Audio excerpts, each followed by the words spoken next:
Indianapolis, the search for Tom Brady's successor was underway the moment the Patriots unexpectedly dealt Jimmy Garoppolo to San Francisco. 549 days have passed without resolution. The way the Patriots ultimately go about this is anyone's guess. At some point, they could trade for a young quarterback whose value has dropped partially due to the circumstances he's faced, like Arizona's Josh Rosen. They could wait for Brady to retire and then swing a major trade for an established veteran who can flourish under the guidance of Bill Belichick and Josh McDaniels, something similar to the Chiefs' 2013 trade for Alex Smith. But the most likely plan is the one the Patriots already tried. They'll draft a quarterback, sit him behind Brady for multiple seasons, and make a clean transition. Garoppolo, clearly, was ready by year 3. That's when he stepped in for Brady during the Deflategate suspension.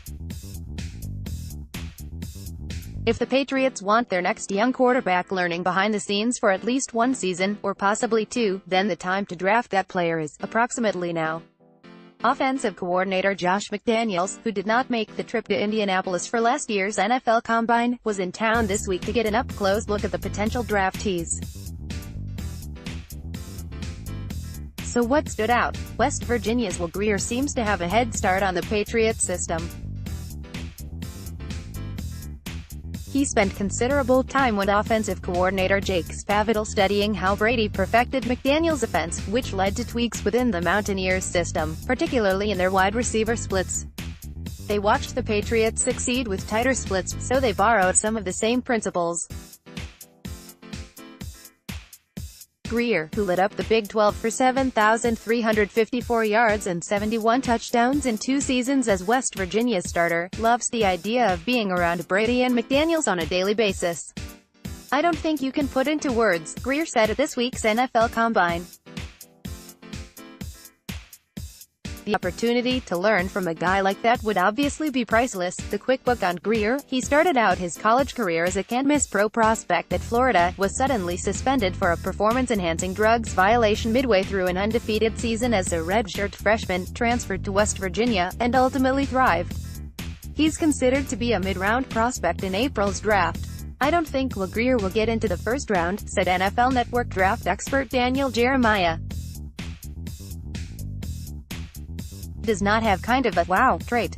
He's a good all-around player, but there's just nothing that's going to wow you in terms of an arm strength standpoint, ability to really kind of create, which we've seen become a little bit more important at that position recently." On the plus side, Jeremiah noted that Grier is very accurate and has good touch at all 3 levels. Grier would like to offer a little analysis of his own. "I feel like I'm the best quarterback in this draft," he said. "I would have felt that way if I came out last year. I'm very confident in my abilities. It's not just about my tape, which is really good, and I think it's the best tape that there is. But it's also everything else that goes into playing quarterback that I take pride in." The 6'2", 223-pound Grier could be an option for the Patriots in the 2nd or 3rd round, where they hold 4 picks. North Carolina State's Ryan Finley falls into that range, too. Like Grier, Finley shared what he learned from studying Brady over the years. "His pocket movement is better than anybody's," Finley said.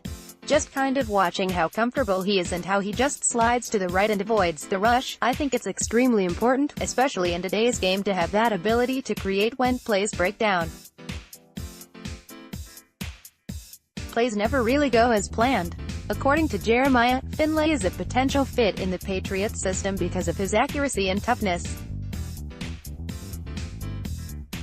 He's not considered to be a mobile quarterback, but his 40-yard dash time of 4.73 seconds indicates that he has adequate athleticism.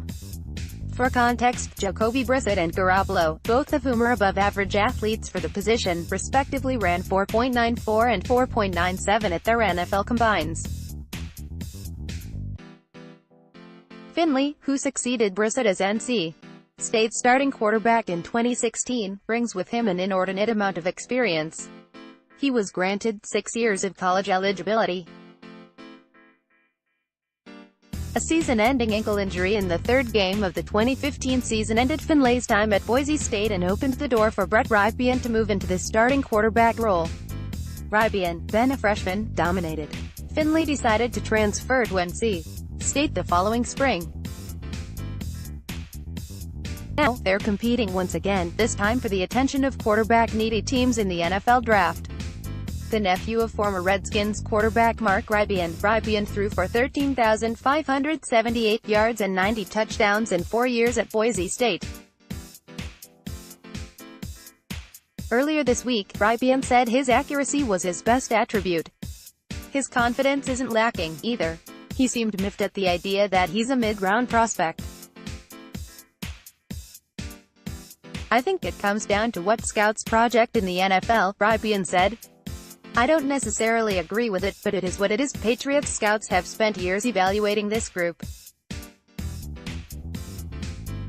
Many of the quarterbacks in the class have spent most of their lives watching Brady from afar, hoping to pick up a trick or two from the player perpetually operating at the height of his profession. Come April, there's a strong chance one of them will be landing the most valuable apprenticeship in sports.